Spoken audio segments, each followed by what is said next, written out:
다니엘 강의 5번째 시간으로 느부갓네살의 꿈과 다급한 명령이라고 하는 주제로 말씀을 살펴보고자 합니다.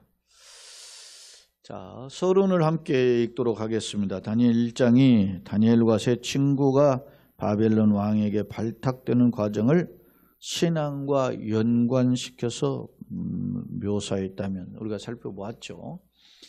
뜻을 정했잖아요. 왕의 진미를 먹지 않겠다고 하는 뜻.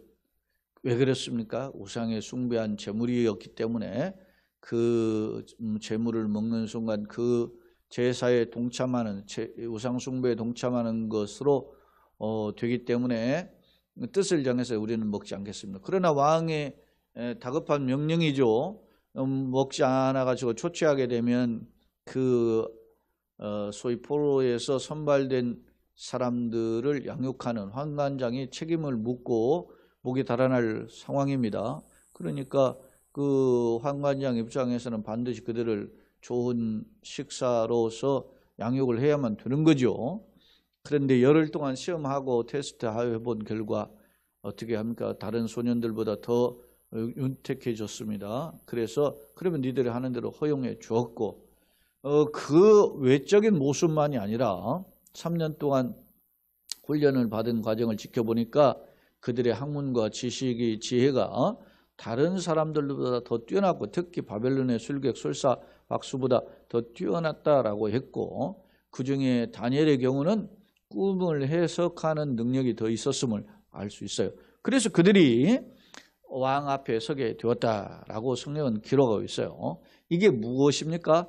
뜻을 정한 자들에게 하나님께서는 그들의 환경적 삶의 환경까지 이끌어 가시는 하나님이심을 엿볼 수 있죠. 그렇게 보여주고 있단 말입니다. 자, 주목할 점은 이렇게 처음에 역경이 왔지만 평탄의 대로와 시온의 대로 같은 길이 열려졌어요. 그것을 끝나면 얼마나 좋겠습니까? 그러나 상황은 늘 그렇지 않아요. 오늘 2장은 또 다른 역경에 찾아오는 과정에 대한 말씀을 살펴볼 수 있는데 오늘 그 본문에 이제 2장 내용은 좀 길죠. 그래 앞부분인 13절까지만 살펴보고자 하는 것입니다. 자, 본장은 느부갓네살의 꿈을 해석함을 통해서 인정받게 됨을 기록하고 있다. 앞서 뜻을 정해서 이 포로의 신분에서 왕 앞에 서는 선발되는 그런 자원이 되었다면 이제는 느부갓네살의 꿈을 해석함을 통해서 이제는 어떻게 하나님을 섬기는 자, 하나님이 살아계심을 알게 되고 하나님을 섬기는 자로 인정을 받게 되는 것임을 이제 공식적으로 드러나게 됨을 알 수 있다는 점입니다. 이 중에 이제 오늘 본문인데 1절로 13절은 느부갓네살의 꿈을 꾸고 그 내용을 잊어버려요. 보통은 내가 무슨 꿈을 꾸면 뭐 다는 아니더라도 얼마 어렴풋 생각이 나잖아요. 내가 이렇게 좀 꿨다, 예를 들어서 길몽을 꿨다 아니면 흉몽을 꿨다든지 어느 정도 생각이 나는데 그 꿈 자체를 잊어버린 겁니다. 근데 그 꿈 때문에 고민하고 번민했다 성경 1절에 기록하고 있거든요. 근데 이 번민했다라는 이 내용을 이렇게 제가 단어를 살펴보니까 이 꿈에 대한 그 꿈이 할롬인데 이 할롬이라는 이 단어가 복수형으로 사용됐어요. 이 말은 무슨 말이냐면 그 꿈을 반복적으로 꾼 거예요.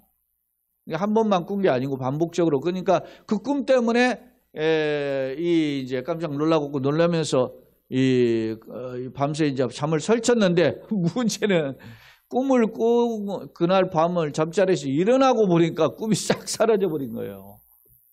그러니까 이제 이 느부갓네살이 모든 바벨론에 머무는 술객, 박수 내놓으라 하는 사람들 다 불러 모은 겁니다. 불러 모으고 그 꿈이 무슨 내용이고 그 꿈의 내용은 뭔가를 알아맞혀라 이렇게 이야기. 니들이 눈력이 있고 신령한 놈이라면 그거 알아맞혀야 되지 않느냐 이렇게 이제 요구를 한 겁니다. 만약에 그렇게 물론 알아맞히면 내가 상을 내리지만 그렇지 못할 경우에는 너희들은 죽을 것이다 이렇게 선언한 장면이 나와요. 어찌 보면은 합리적 상식적인 기준에서 볼 때 이성적인 기준으로 볼 때 왕이 억지를 부리는 것처럼 보이죠. 그러나 이제 당시 이 느부갓네살은 억지이지만 자기는 매우 그게 고통스러워서 그걸 알고자 했음을 우리는 한편 엿볼 수 있습니다. 그러면 이 내용이 도대체 어떤 의미일까 한번 궁금하죠? 이 도대체 이게 어떤 매경인가? 오늘 13절에서 그 내용을 모두 다 알 수는 없지만 맛보기로 그 내용을 엿볼 수 있습니다. 한번 자 성경으로 돌아와서 살펴보도록 하겠습니다. 자, 느부갓네살이 다스린 지 2년이 되는 해라고 표현했어요. 자, 2년이라고 할 때 앞서도 우리가 설명을 했지만 바벨론의 연대 계산법은 만으로 하는 계산법이 있다. 그래서 바벨론에 즉위하는 해를 원년이라고 하고 그 다음 1년이 되는 해를 1년 그렇게 이야기하고 그 다음 또 1년이 되는 해를 2년 이런 식으로 불러요. 그러니까 엄밀히 말하면 3년 차이임을 알 수 있어요. 그렇게 보면 지금 바벨론에 끌려와 가지고 3년이 지나는 과정임을 알 수 있어요. 그때 3년간 훈련을 해서 왕 앞에 서는 그 타이밍하고 거의 맞음을 알 수 있죠. 그러니까 혹자는 이 이야기를 합니다. 느부갓네살이 다스린 지 2년인데 아니 그러면은 그 왕의 훈련을 다 받기 전에 3년이 끝나기 전에 이런 일이 벌어졌나? 이 시간적으로 1장보다 조금 앞서지 않느냐, 1장 중반의 내용보다 앞서지 않느냐, 이렇게 학자들은 일부는 제기하는데 그렇지 않고 바벨론식 연대계산법을 보면 왕이 즉위한 해를 1년, 원년, 그리고 그 다음 1년 지나면 1년, 그리고 그 다음 또 지나면 2년, 이런 식으로 불렀던 개념 붙여보면 이게 엄밀히 말하면 3년 차고, 그렇게 따지면 아마 603년, 기원전 603년경으로 본다, 그렇게 해석을 해요.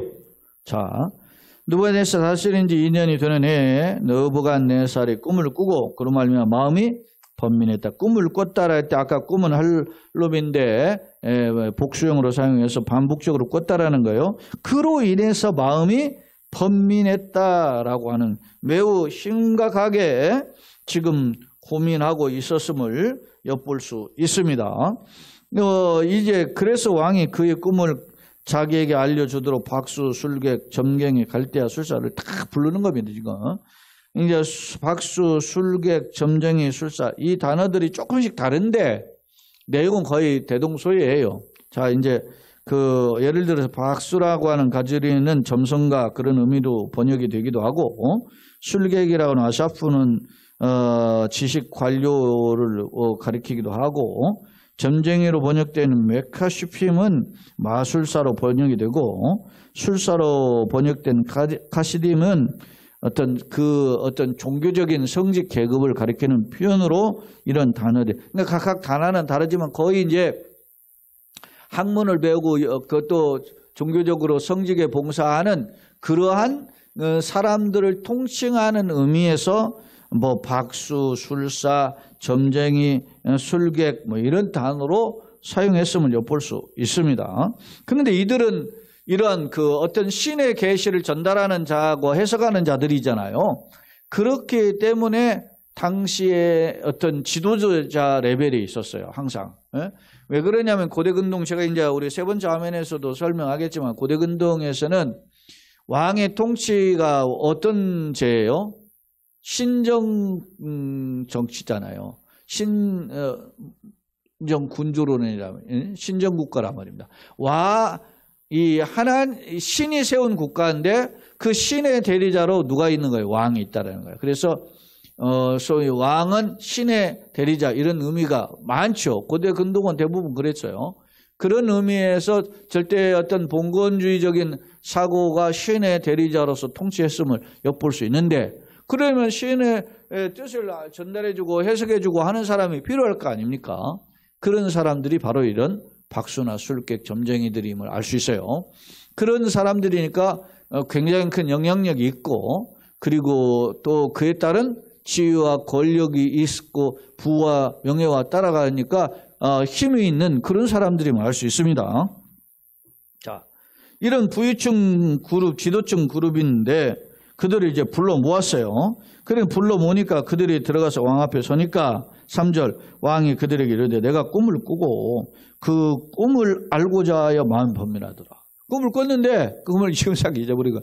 반복적으로 꿨는데 그걸 알아야 되는데 잊어버린 겁니다. 이런 해괴망측한 게 어디 있습니까? 예? 그런 게 알고자 아닌다 그렇게 하니까 갈대아 술사들이 아람 말로 왕에게 말하여 이르되, 이 참고로 2장부터 7장까지는 아람어로 기록되어 있다 그렇게 보여요.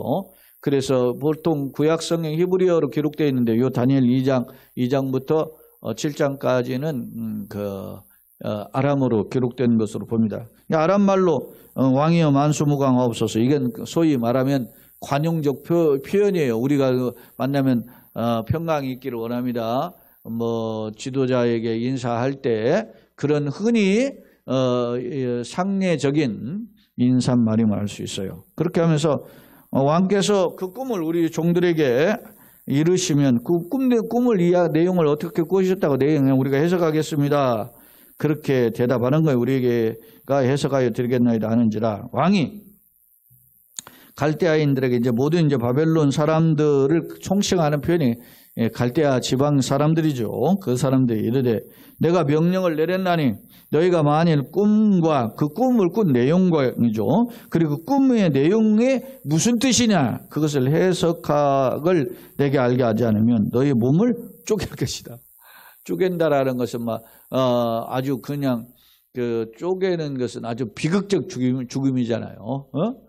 단순히 그냥 죽어도 그냥 죽이는 게 아니고 아주 잔악무도하게 죽일 것이면 견고한 편에 죽일 것이며, 너의 집을 거름더미로 만드나. 완전 너네 집, 너 개인뿐만 아니라 가정을 완전 쑥대밭 만들어 버리겠다.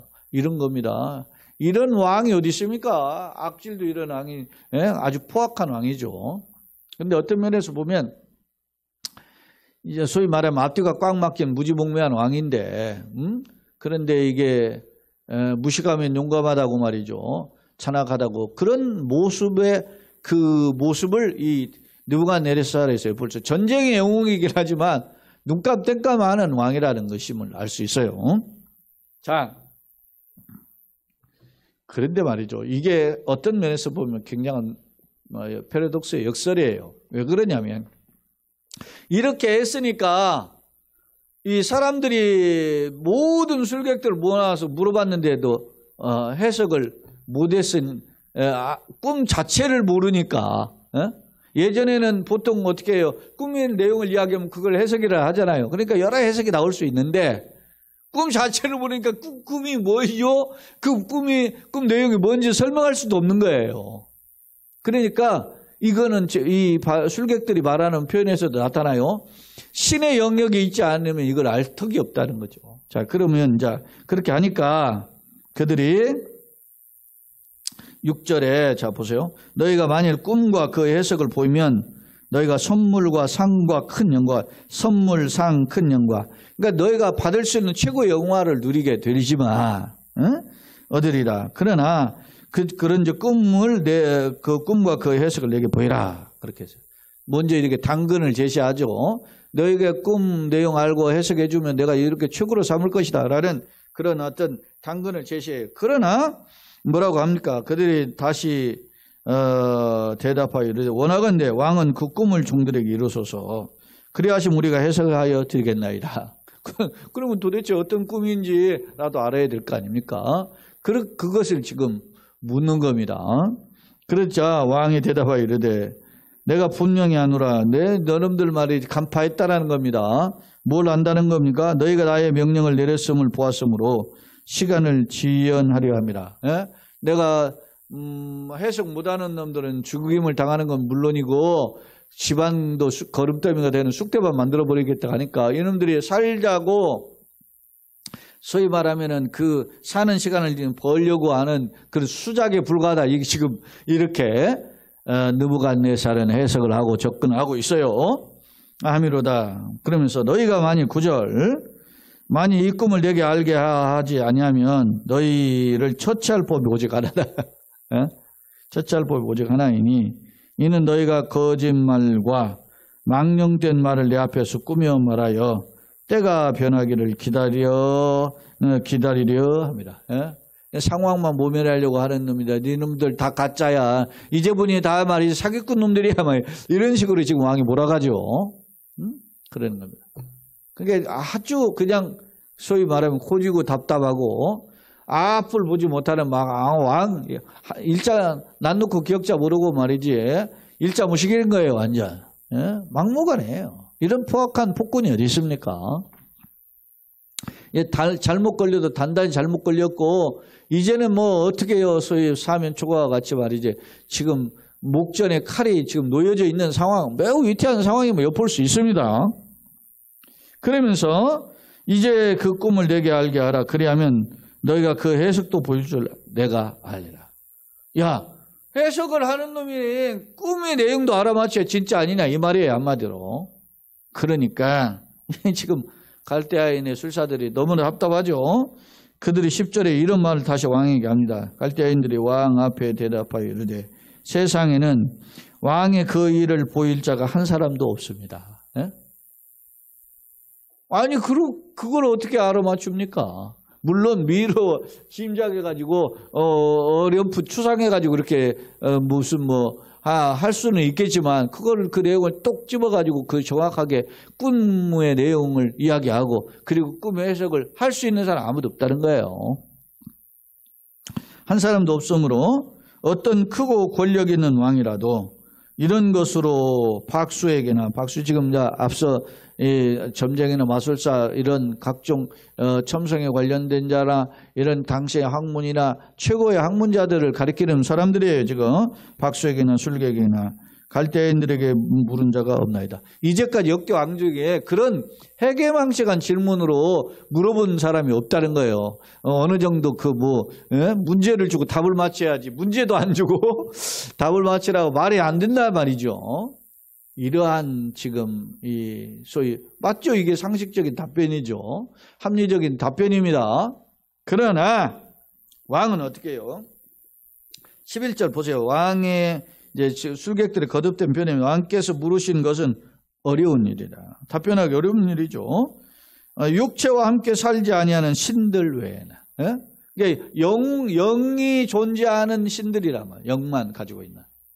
인간의 육체를 가지고 있는 인간의 이런 존재가 아니, 이들은 이런 신의 존재를 이렇게 이야기해요.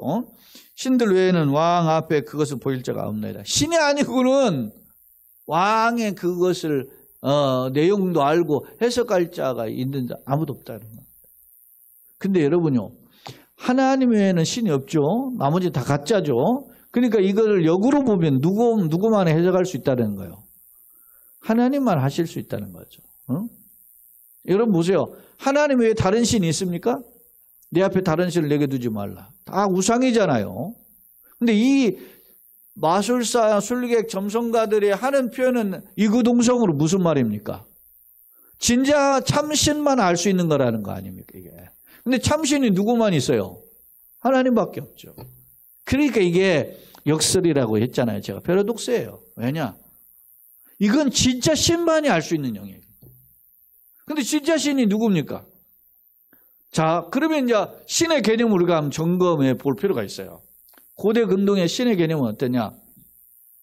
제가 이제 세 번째 화면에도 설명할 텐데, 고대 근동의 신의 개념은 국가마다 여러 신이 있어요. 그런 신을 다신교라, 여러 신을 숭배하는 다신교의 신앙이 있어요. 그리고 어떤 나라는 일신교를 섬겨요. 다신교는 신이 많다, 여러 신이다 해서 다신이고, 일신은 신이 여러 개는 있는데 그 중에 제일 힘이 센, 제일로 능력 있는 신을 섬기는 신을 일신교라고 이야기해요. 자, 그러면 유대교는 무슨 교입니까? 다신교입니까? 일신교입니까? 무슨 교입니까? 다신교도 아니고 일신교도 아니고 무슨 신이에요? 유일신교예요. 그건 뭐냐? 유일신은. 자, 아까 설명했죠? 다신은 신이 여러 개라는 거죠. 일신교는 뭐예요? 신이 여러 개 중에 하나의 신, 제일 위대한 신만 섬기겠다는 게 일신교예요. 근데 유대교는 무슨 신이에요? 유일신이잖아요. 신은 여러 개가 아니라는 거. 오직 한 분밖에 없는 거죠. 누구예요? 여호와 하나님. 달라요. 자, 그럼 우리가 한번 정리해 봅시다. 고대 근동 지방은 무슨 신앙이다? 다신이든 일신인을 섬겼어요.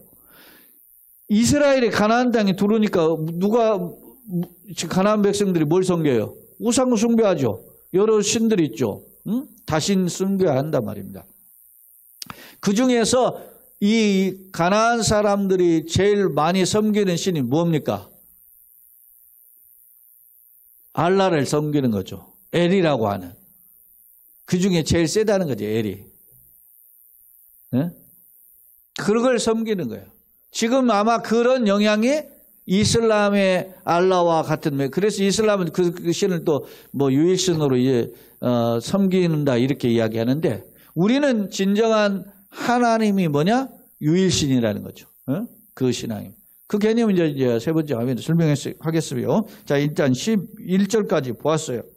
자, 왕이 이로 말미암아 진노해서, 아이요, 술객들이 대답하니까 그건 신만이 알 수 있는 거지. 정말 참신만이 알 수 있는 건데, 그러니까 왕이 화가 나가지고 니들이 신하고 교통하고 어찌고 한다고 하면서 말이야, 이제 뭡니까, 발뺌을 한다고 막 왕이 화가 난 거예요. 진노하고 통분하여 명령을 내려요. 바벨론의 모든 지혜자들 다 죽여라.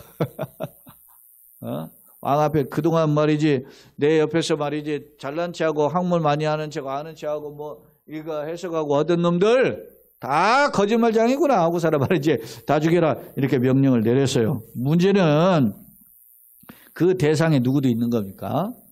여기 13절 왕의 명령이 내리면 지혜자들은 다 죽게 되었고 다니엘과 그의 친구들도 죽이려고. 자, 왜냐하면 왕을 섬기는 이런 술객 박사, 이런 박수, 점장이 그런 그룹의 한 그룹으로 지금 이 다니엘과 세 친구도 들어가 있기 때문에. 예?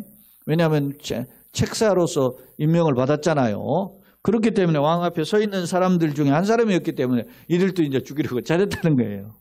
이런 상황입니다. 매우 소위 말하면 풍전등화와 같은, 바람 앞에 등불이 풍전등화 아닙니까? 그런 같은 위기의 상황에 있음을, 그런 상황을 우리는 볼 수 있습니다. 자, 두 번째 화면입니다. 오늘 본문의 내용을 이제 간략히 두 단락으로 제가 정리해 보았는데요. 1절로 6절, 느부갓네살이 꿈을 꾸고 그 꿈의 내용을 알고 해석하기 위해서 백병으로 노력을 해요. 그래서 모든 바벨론에 있는 내노라는 뭐 이런 그 학문과 지혜와 점쟁이 술사들 다 모으죠. 모았어요. 근데 그때 꿈을 꾼 것은 자기가 반복적으로 꿨는데도 불구하고 잊어버린 거예요. 자, 그래서 이제 여러 사람을 불러 모으니까 이런 사람들이 나름 당대의 최고의 석학들이고 잘 나가는 유력자들이었어요. 자, 느부갓네살의 왕이 꿈의 내용을 알고자 해몽하는 자에게는 상을 내리고, 큰 상을 내리고, 반대로 그렇지 못하면 다 죽는다. 그리고 그 집까지 말이 거듭되니까 만들 정도로 완전 집안 몰살까지 시킨다고 하는 그런 엄중한 명령을 내렸어요. 아주 무지몽매한 폭군의 모습이에요. 그런 모습입니다. 자, 이에 대해서 이제 박수 술객들의 대답이 뭡니까? 꿈을 해석하기 위한 왕과 모든 박수 술객 술사의 노력이 허사가 되죠.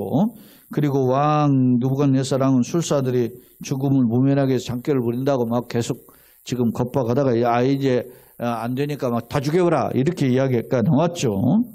자, 왕의 생각은 참된 신은과 교통하는 사람이라면, 이 술객 박수들이 그렇게 자기들 평소에 그런다고 했잖아요. 그런다면 꿈의 내용까지 반드시 알아야 된다는 그런 논리를 가지고 있단 말입니다. 그러면서 못 알아맞히니까 죽여라 이렇게 얘기했어요. 자, 술사들의 답변은 뭐입니까? 왕의 요구를 해결할 수 있는 차원은 세상에 없고 오직 신밖에 없다. 예?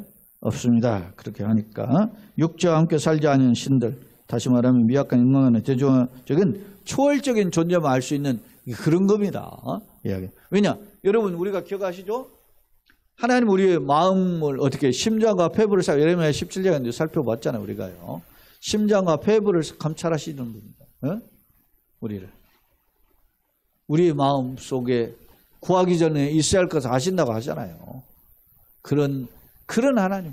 그러니까 우리가 내 생각과 너희 생각과 달라서 하늘의 땅보다 높은 같이 너희들과 다르다고 하시는 하나님의 차원으로 신앙생활은 바꿔타는 겁니다. 그러니까 내 이성과 생각과 상식을 내려놓는 자만이 하나님을 붙잡을 수 있다는 거죠.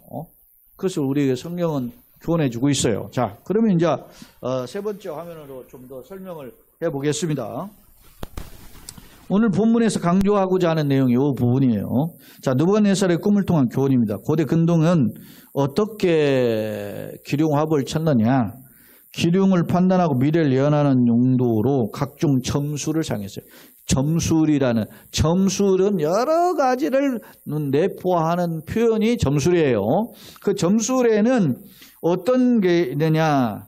제가 이제 네 번째 화면에도 했지만 동물을 통해서 살펴보는 점이 있고, 또 주사위를 던져가지고 주사위가 어떻게 떨어진 숫자를 통해서 하는 주사위 점도 있고, 동물의 내장은 심장과 같고 중심이 있다고 생각해요. 그래서 구약의 제사도 보면 내장을 기름을 하나님께 드리잖아요. 왜 그러냐면 그 동물의 중심을 드린다고 생각하거든요. 그러니까 그 내장을 살펴봄을 통해 가지고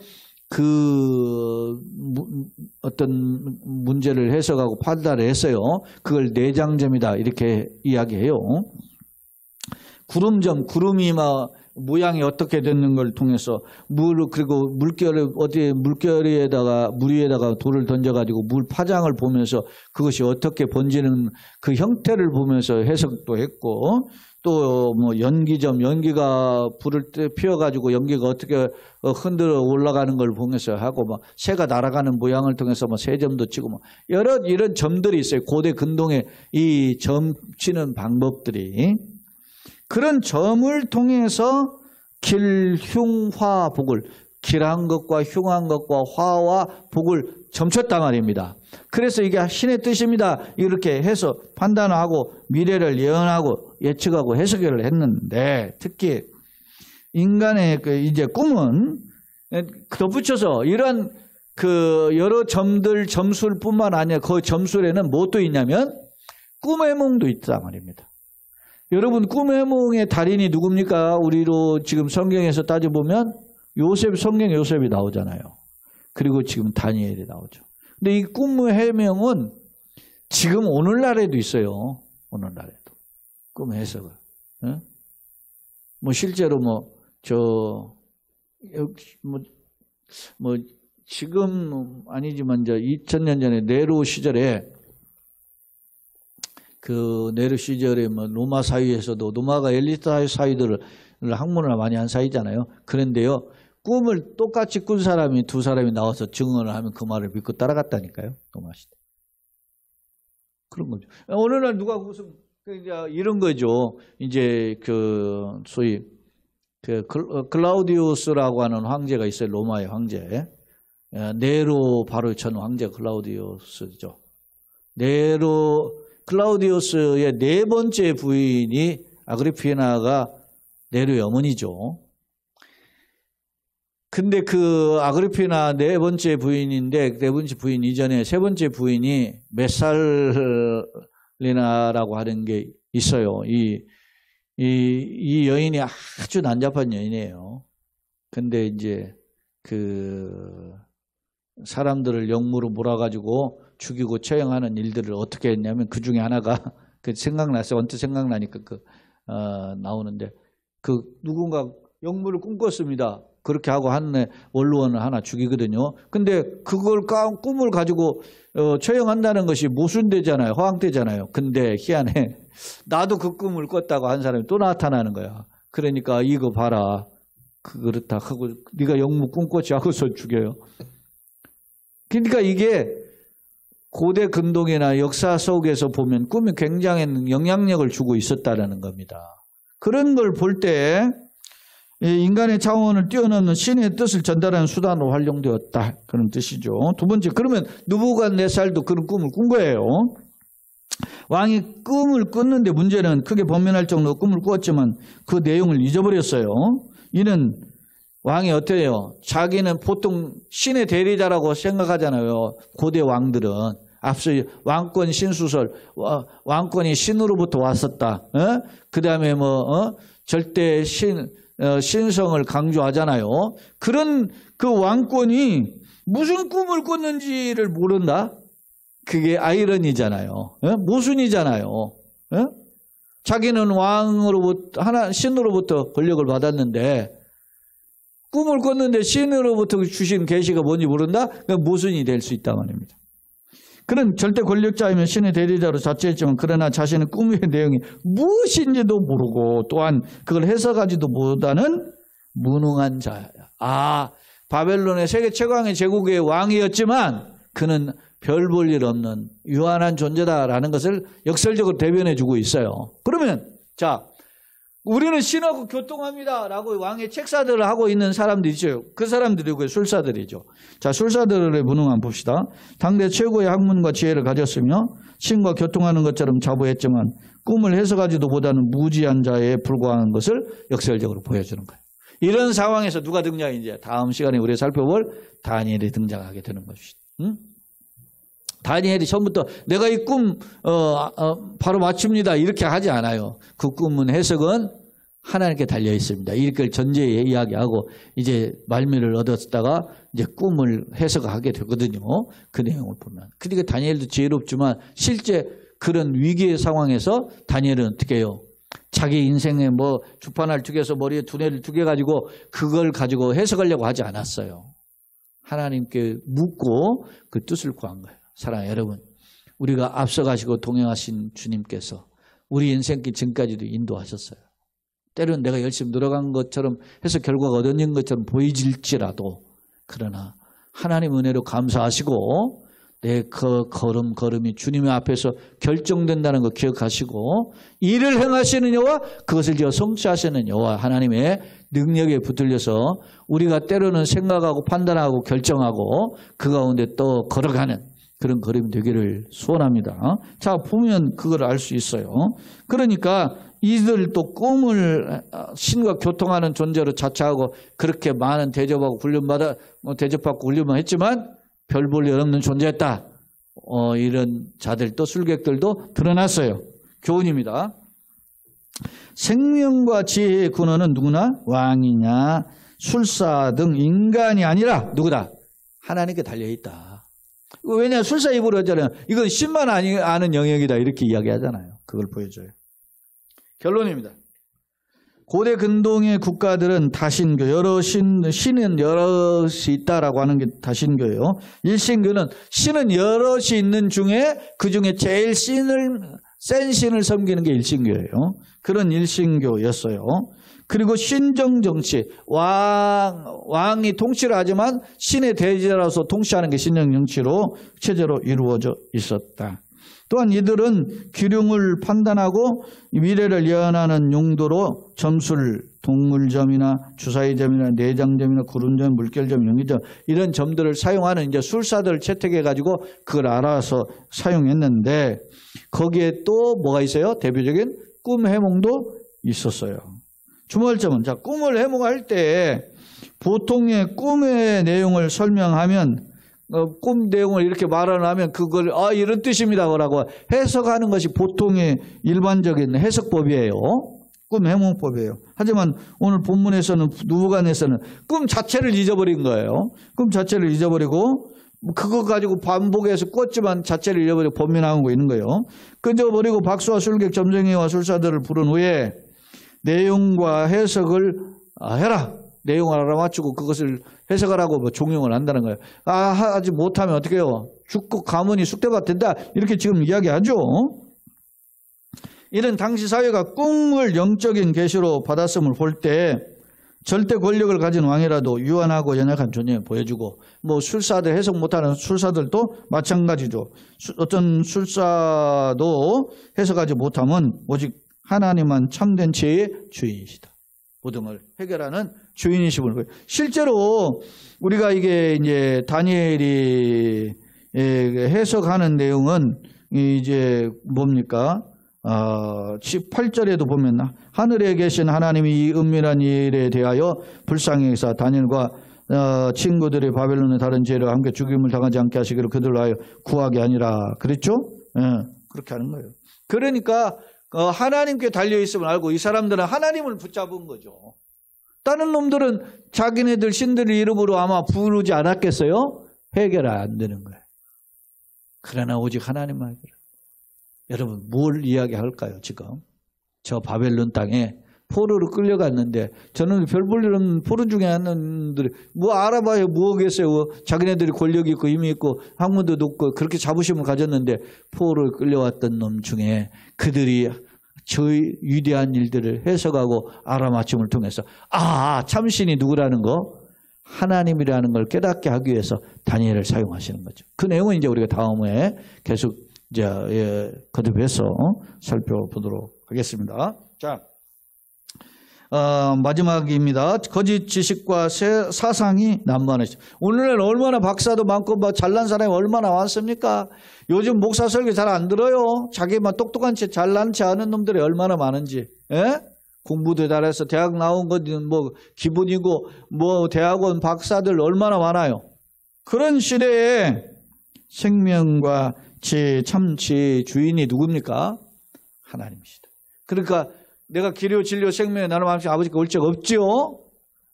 그 참된 진리이신 예수님 붙잡고 그 가운데 서고 그 능력을 맛보고 누리는 저와 여러분들 속한 가정들 우리 넓은들 교회 그리고 우리의 한 해의 걸음뿐 아니라 일평생 걸음이 되시길 예수님의 이름으로 축원합니다. 아멘.